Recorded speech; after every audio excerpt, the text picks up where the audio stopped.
Welcome to Byte-Sized Tech, where we like to blend casual conversations with some hopefully insightful discussions on the latest in technology and gadgets. And today we're diving into some pretty fascinating developments in cybersecurity.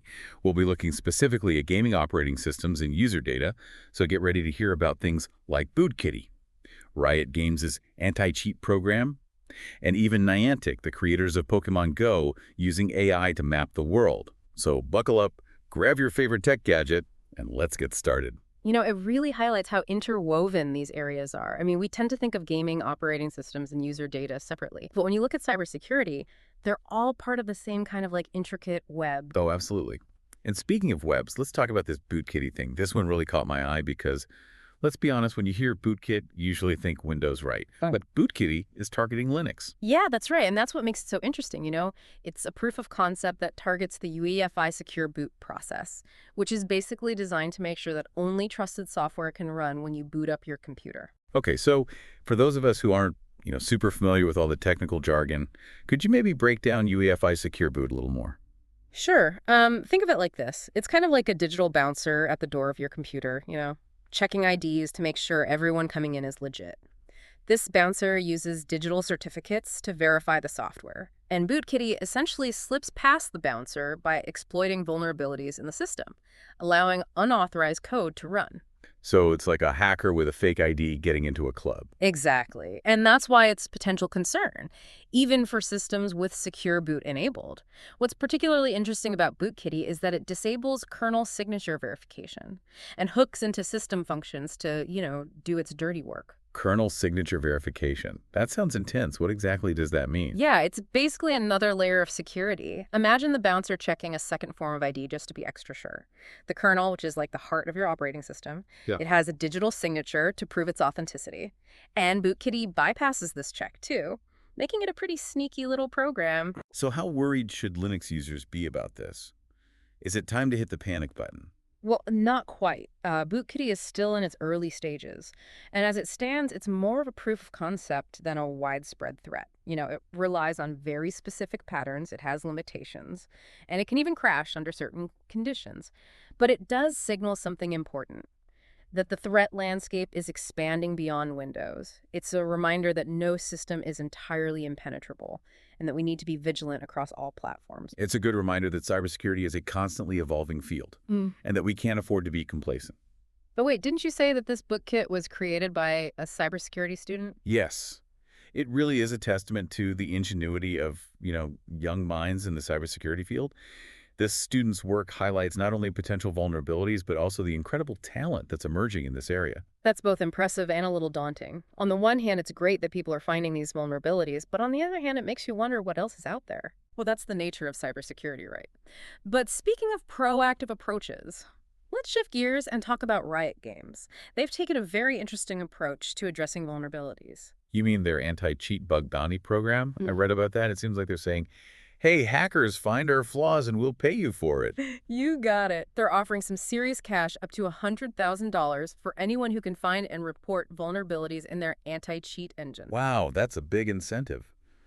But what kind of vulnerabilities are they looking for? Well, they're targeting a range of exploits, from remote code execution, which could give an attacker control over a player's computer, to DDoS attacks that could disrupt gameplay, and even vulnerabilities that could expose players' IP addresses. So they're really trying to cover all their bases. But why go through all this trouble? I mean, it seems like a pretty risky move, right?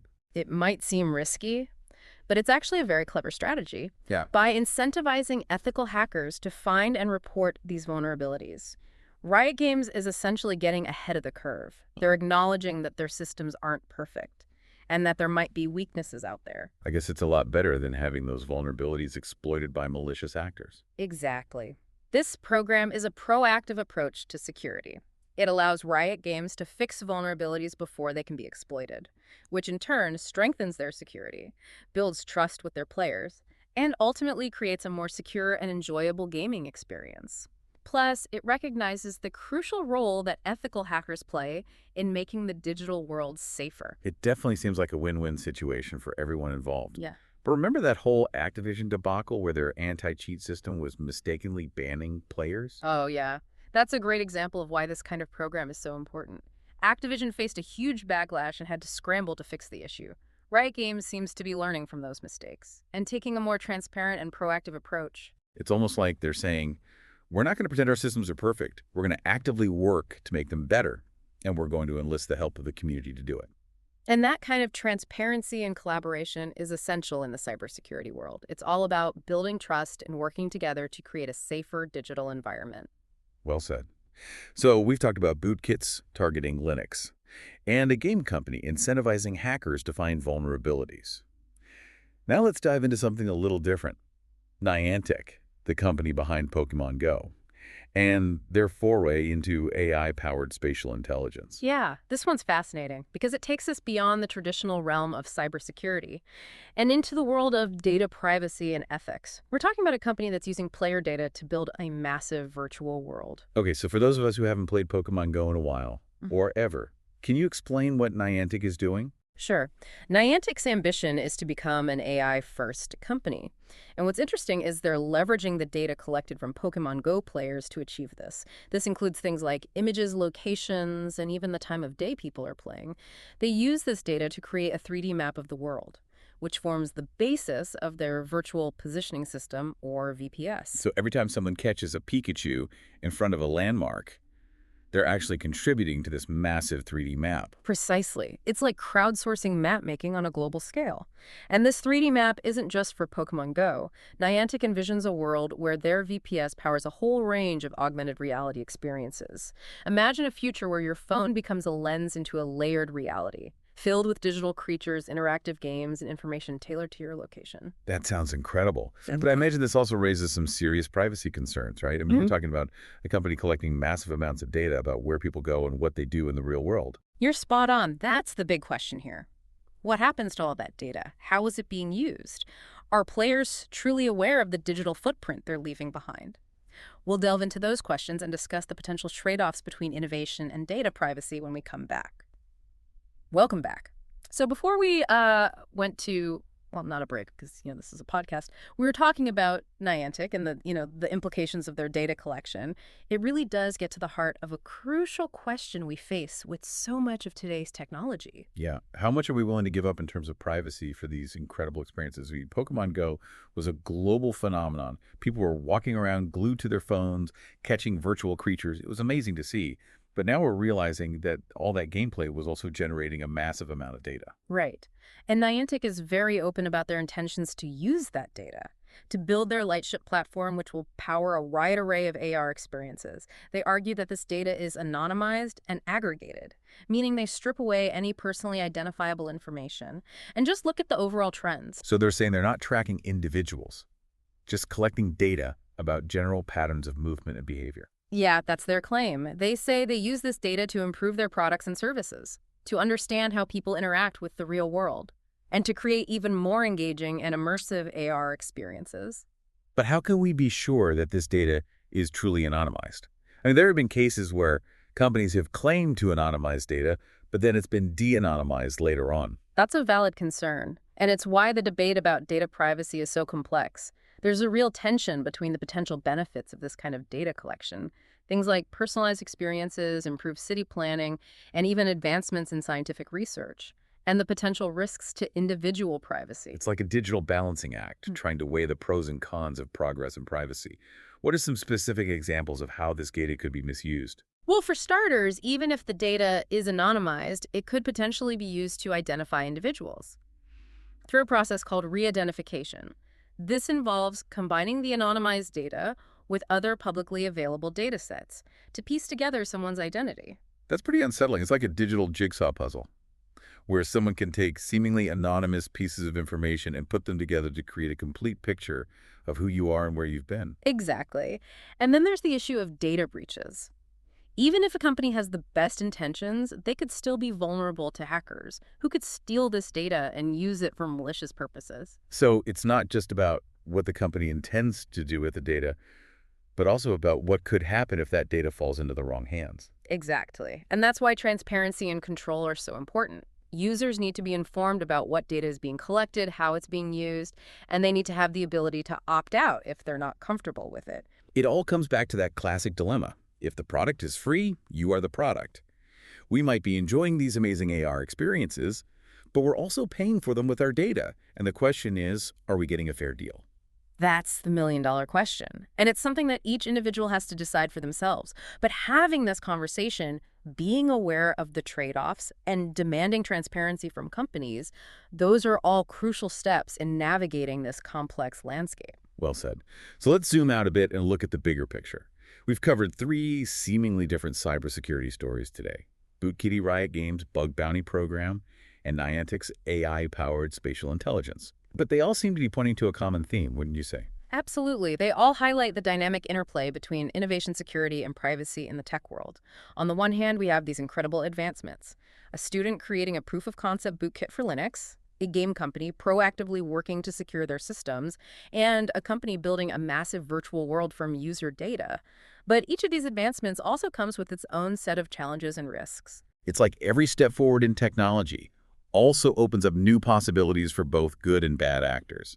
It's almost like a constant game of cat and mouse between those who are trying to protect systems and those who are trying to exploit them. That's a great analogy, and it underscores the need for constant vigilance and adaptation in the cybersecurity world. We can't just rest on our laurels and assume that what worked yesterday will work today. We need to be constantly learning, evolving, and working together to stay ahead of the curve. So what does this mean for all of us out there navigating this ever-evolving digital landscape? You feel pretty overwhelming sometimes, right? It can definitely feel overwhelming, but the good news is that there are things we can do to protect ourselves and make informed choices about the technology we use. One of the most important things is awareness. Awareness of what exactly? Awareness of the data we're generating, the permissions we're granting to apps and websites, the potential security risks of different platforms and devices, and the companies we're trusting with our information. So it's about being a conscious and informed consumer of technology, not just blindly clicking agree to every terms of service agreement that pops up. Exactly. We need to be asking questions, reading the fine print, and understanding the implications of our choices. And we need to be demanding transparency and accountability from the companies we interact with online. I think a lot of people just assume that their data is already out there and that there's nothing they can do about it. That's a common misconception. While it's true that we leave a digital footprint wherever we go online, we still have some degree of control over how that data is collected and used. There are privacy settings we can adjust, tools we can use to limit tracking, and even laws and regulations that protect our digital rights. It's empowering to remember that we're not just passive bystanders in this digital world. We have a voice, we have choices, and we can make a difference. Absolutely. And the more informed and engaged we are, the better equipped we'll be to navigate the complexities of cybersecurity, data privacy, and the ever-evolving world of technology. So the next time you're about to click agree without reading the terms and conditions or download that new app without checking the permissions, take a moment to think about the bigger picture. Your data is valuable, your privacy matters, and you have the power to make informed choices. Well said. And remember, it's not about being paranoid or avoiding technology altogether. It's about using it wisely, safely, and ethically. You know, it really is amazing how a conversation about cybersecurity can lead to these, profound insights about the digital world we live in. Who knew that, catching Pokemon could spark such a deep dive into ethics and data, right? Yeah, it just goes to show you, technology really does permeate every aspect of our lives these days, often in ways we don't even realize. We click, we swipe, we download, and all the while data is being collected, analyzed, and used, sometimes in ways that we just don't fully comprehend. So for our listeners out there, what would you say is the one key takeaway, the thing they should remember from our conversation today? I'd say the most important thing is to be an active participant in your digital life. Don't just passively accept whatever terms and conditions are thrown your way, or blindly trust that companies have your best interests at heart. Ask questions, do your research, and make informed decisions about the technology you use and the data you share. It's like we were saying earlier, awareness is key. The more you understand about how things work, the better equipped you'll be to protect yourself and make choices that align with your values. Absolutely. And don't be afraid to reach out to resources like the Electronic Frontier Foundation or the Center for Democracy and Technology. They have a wealth of information on digital rights and privacy. Right. There are experts out there who are fighting for our digital rights, and they have tons of resources to help us navigate this complex landscape. And remember, the future of technology isn't predetermined. We, the users, have a say in shaping that future. By being informed, engaged, and vocal about our concerns, we can collectively push for a more ethical and responsible digital world. So true. This has been an incredibly insightful conversation. I feel like I've learned so much, and I hope our listeners have too. It's been a pleasure diving into these topics with you. Well, folks, that's a wrap on today's episode of Byte-Sized Tech. We hope you enjoyed this deep dive into the world of cybersecurity. And remember, stay curious, stay informed, and stay safe out there in the digital jungle. Thanks for tuning in to Byte-Sized Tech. If you enjoyed the episode, like, comment, share, and subscribe for more fun tech discussions.